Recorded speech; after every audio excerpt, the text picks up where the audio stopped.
Hi, I'm Chris Miglino, and I am here with Sequire Spotlight, and I am with Kyle Guse from DDC Enterprises, traded at DDC on the New York Stock Exchange. Kyle, thank you very much for being with us here today. I appreciate it. Thank you. So, who likes Asian food? Do you like Asian food? Because DDC Enterprises has amazing products that are going after the Asian food market. Right. And not only are they a food product company, but they have a site that will show you how to make all this food, right? And Do you have a lot of social media content that's developed over the years? a lot of recipes. Company. So tell us about the founding of the company, how it got going, because from the numbers, it looks like things are taking off. Yeah, the company was founded in 2012 by Norma. She grew up in the United States, and her passion has always been cooking Asian food, cooking at home with her family. She got a business degree from University of Washington and went on to become head of equity research at HSBC. She ultimately left that to focus full-time on cooking and bringing the joy of cooking to the world, primarily Asian food.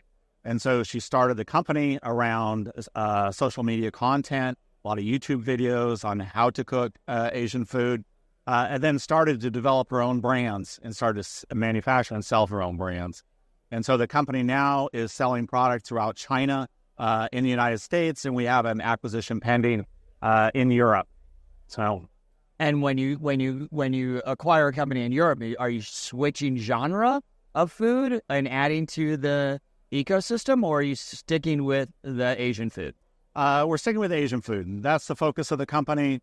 And the plan is to identify acquisitions that have super high quality food, authentic founder stories, and that have developed their own businesses, and that have revenues and compelling profit margins and strong distribution channels.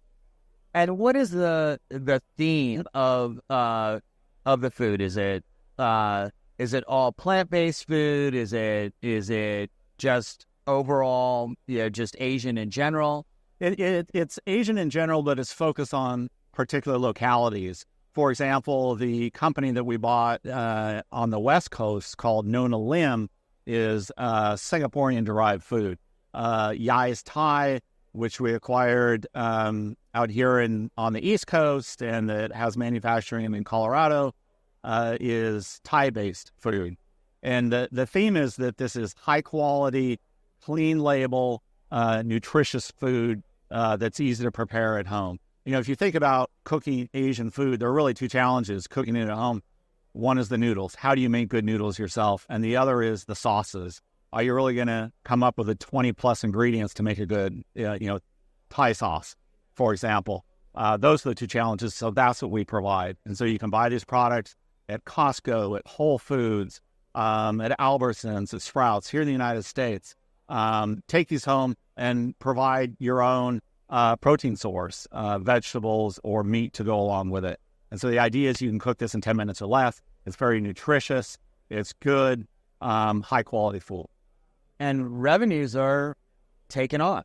Yeah, revenues are very strong. The company's been around for a number of years. It's had strong year-over-year revenue growth. And not only do we have strong revenues, but we have healthy revenues. We're EBITDA positive as of September 30th of last year. Thank you. Got to feel good. Thank you. And so we're not a typical startup company or microcap company that's burning through cash every month. We have strong margins, good cash flow, and positive EBITDA. And how much cash does the company have as of the last reporting? Well, I would say stand by for that. We will be publishing our 12/31 numbers very soon. Okay. And so you'll see our year-end cash balance at that point. We completed our IPO on the New York Stock Exchange November 17th, netted about $30 million from that. So that was a time when it was very difficult to get an IPO done. So that was a big success and key to our growth. And how are you guys enjoying being a public company so far? Well, the advantages are that it provides us with an acquisition currency for these brands that we're looking to acquire. We're acquiring these through a combination of cash and stock. I'd say primarily stock to conserve our cash. And so the listing was really a necessary step to our broader acquisition strategy. And what are you looking for in the acquisitions? It's a combination of things. They're all different. The most important thing is authenticity, authentic founder stories and authentic brands. Number two are strong metrics, strong accounting results. Maybe not necessarily cash flow positive, but strong margins and a plan to become EBITDA positive, establish manufacturing, establish customers, establish distribution channels. And so we're acquiring companies that have been successful, and we want to help them continue to be successful. Now, how much of the business is around the media side of what you guys do? Are you generating revenue off of the media side of the business as well, or is that just to support the food? Yeah, good question. It's the latter. The media strategy, the social media strategy of the company is to support the food sales through primarily traditional brick and mortar sales channels, through the Albertsons and the Targets and the Costcos of the world. And so the social media work is really to support those sales efforts.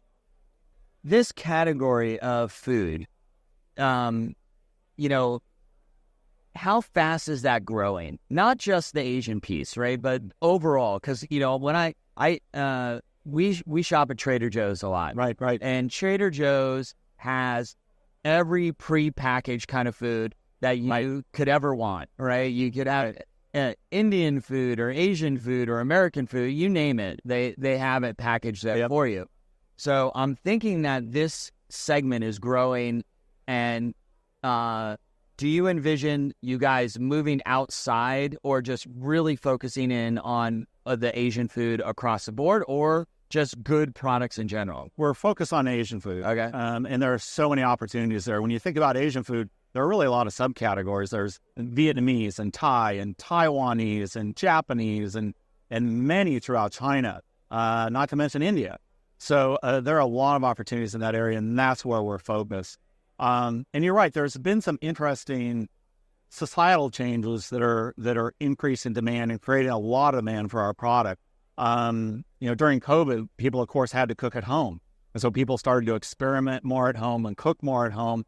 And then when the restaurants reopened, people discovered that it was outrageously expensive to go out and eat all the time. So people came back home to cook more.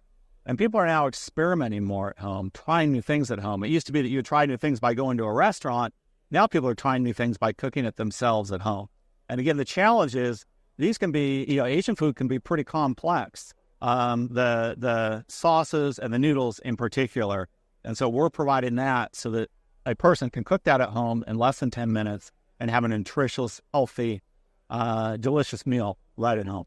And how much of your sales is international versus in the United States? Historically, most of the revenues have been in China.